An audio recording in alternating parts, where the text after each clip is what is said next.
Peace to the gods, the goddesses, the kings and the queens out there. Um, Important issue to talk about today. So basically what happened, I was talking to a friend from high school, and I was asking about somebody who it's a family member of hers and a friend of mine, but I've been out of touch with him for a while. And I asked how he was doing.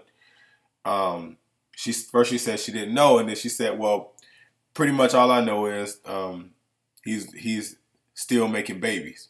And I was like, wow, how many kids does he have? And she was like, 4. 2 by one person, and two by 2 other people. And I was just like, wow, the only thing that she had to say about this dude is that he is still making all these babies. And it made me think about some of the conversations that I was having days prior to that about black men having a lot of children outside of marriage. And I was like, man, I got to do a video about this. But before I even get into it, I want to say this. I am not singling out black men as if this is only a black male problem. Okay? I am a black male, so I speak on black male issues. Okay? I can't speak on white male issues.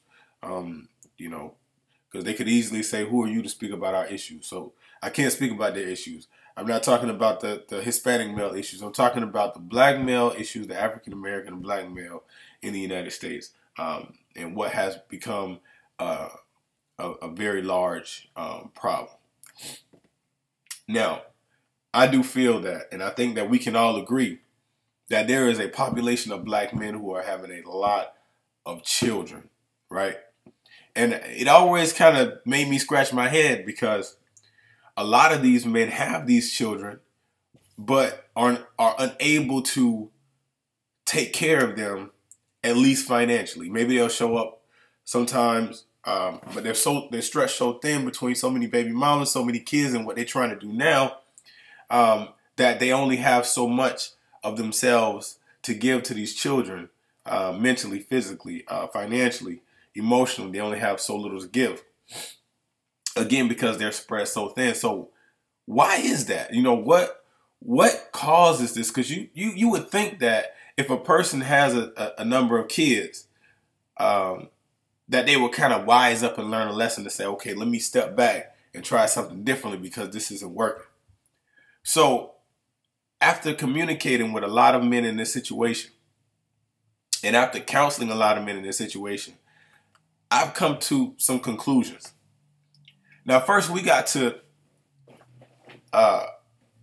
really touch on the fact that we live in a society and a culture that perpetuates this notion that black men are worthless, that they don't have anything to contribute to society, that they cannot create anything but havoc on society. So we have that, and not only do we have a society and a culture that perpetuates this, that same society and culture reinforces this with the behavior. So we don't supply jobs to this population. It's hard to come by education. You got the criminal system. Once they get tossed into it, it's like a never-ending cycle. A lot of places, like where I live at right now, once you get into the system, it's hard to get out. Even if you get out of jail, you got people constantly monitoring you. You got programs on top of programs. People won't hire you. So it's very difficult. Then you have businesses who, even if you haven't been to jail because of the color of your skin, and that, like I said, that notion that you're already worthless or not worth hiring, they won't even give you a chance, right? Now, I'm not saying this is all black men, right? Because what I do know that is on my side of, this problem, what have you, I can go out and get a job easily because with my level of education, with my experience, I can easily be placed into an organization as their token black guy, right? Even if they don't really want to hire a black man, but they just want to have one to say that, okay, we got some color in here, right? I got the education in the background to be their token black guy on the job. And that's what you will see at a lot of businesses. You'll see the majority being of European descent, and then you will see some tokens, right? You'll see your token black guy, you see your token Hispanic person. You know, you don't have to go far to see that in an organization. The higher up you go, the more I think you'll see that. So I'm not saying that for all black men that's the issue, but I'm going to get to the reason why, the reason for all of this. When you have a system and you have a culture, you have a society that perpetuates this notion and that reinforces this notion, right? You have a black man or a population of black men who begin to believe it, that they are worthless, that they cannot create anything productive to society, okay? They may not think that, they may not say that, but subconsciously, that is how that individual feels about himself, and that is what comes out of him. Whatever you believe about yourself, whatever you feel about yourself will materialize. It will come out in your actions, in your words, in the things that you produce, right? And we know that we can tell what type of tree we're looking at by its fruit. So whatever you do, whatever comes out of you is your fruit, right? And we can tell by that fruit what's inside of that tree, or what type of tree that is, right? And whatever type of tree that is, it depends on what that tree is being fed, okay? So you got a society, you got a culture, you got a community, you got parents, or what have you, that's constantly feeding you this, constantly feeding you these subconscious and not so subtle messages, right? Two different types of messages. The subconscious one and the ones that are not subtle at all. They're feeding you this. After a while, you begin to believe it, and it becomes your fruit.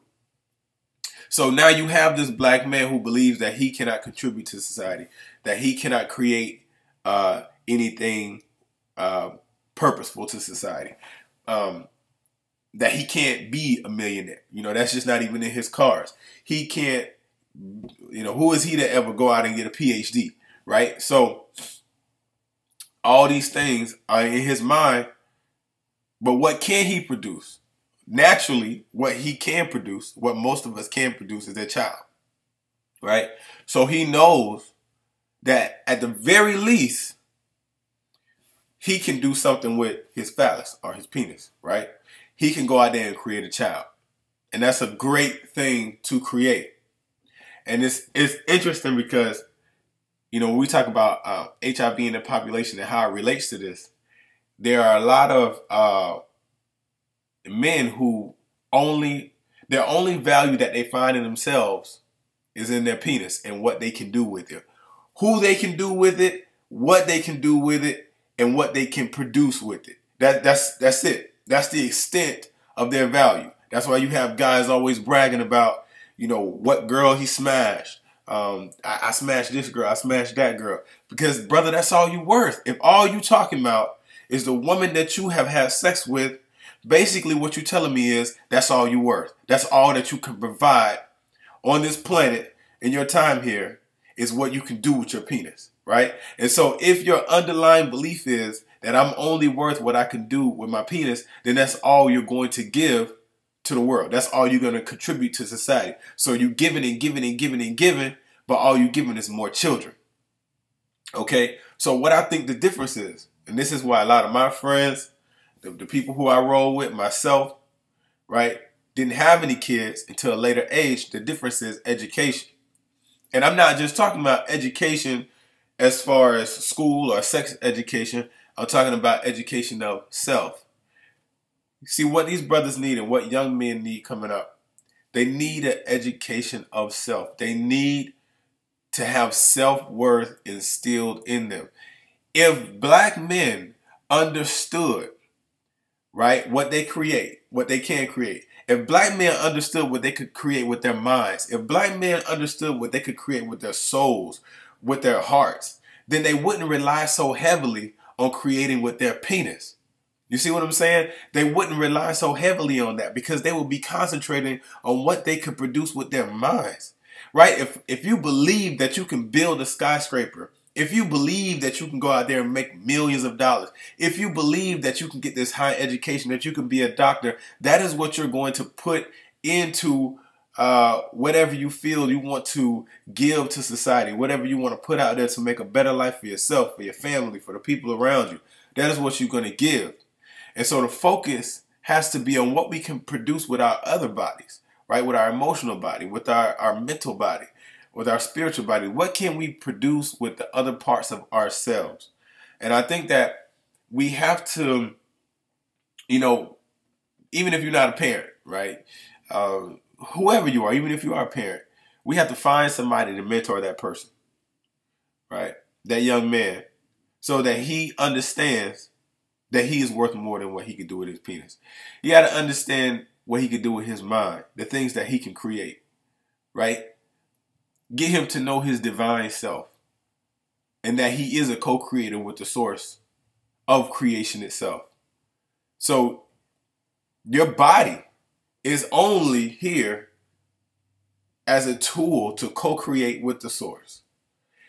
But if all you know how to use is your penis to co-create, then that's all you're gonna create, right? But there's so much more to you, and I think that that's what every young man needs to know. Now, another thing that I'm gonna touch on briefly, but I'm gonna try to get back to this, is that men have to be careful when they have a baby with one woman who they are not married to, okay? Because if you get into a relationship, another relationship, so you leave that woman behind, you get into another relationship, now you got a baby mama. So you get into a relationship with that next woman, right? Women may not admit this. They may not even, because a lot of things we don't even know. We do subconsciously, but we don't even know. There's a part of that woman who's always going to feel a certain type of way, like she's missing out on something, or that there's a part of him that she does not have because another woman has a baby by him and she does not. Now, she could, in her mind, she knows that she's not ready to have a child. She doesn't want to have a child yet. The whole nine, right? But because of that subconscious feeling, she may be a little bit more reckless when it comes to sexual interaction. Meaning, he may not have to use a condom. Or she may, get so involved in the moment that she just loses herself in it. And next thing you know, she's pregnant too. This is how they end up having 3, 4, 5 baby mamas. Because he's already careless with his penis, right? Because he believes that's all he's worth. He's already careless with it. But now that she sees that he has a baby with somebody else and she sees their relationship, the relationship between both of them, okay? Now she's like, okay, she's thinking that, but she's not necessarily, or it's in her subconscious, but she's not necessarily thinking it, but she's a little bit more relaxed when it comes to sexual activity. She's a little bit more reckless right along with him. She lets him get away with the reckless behavior that he exhibited in the relationship before her. And then that's how you have all these guys having all these different baby mamas. That's how that happens.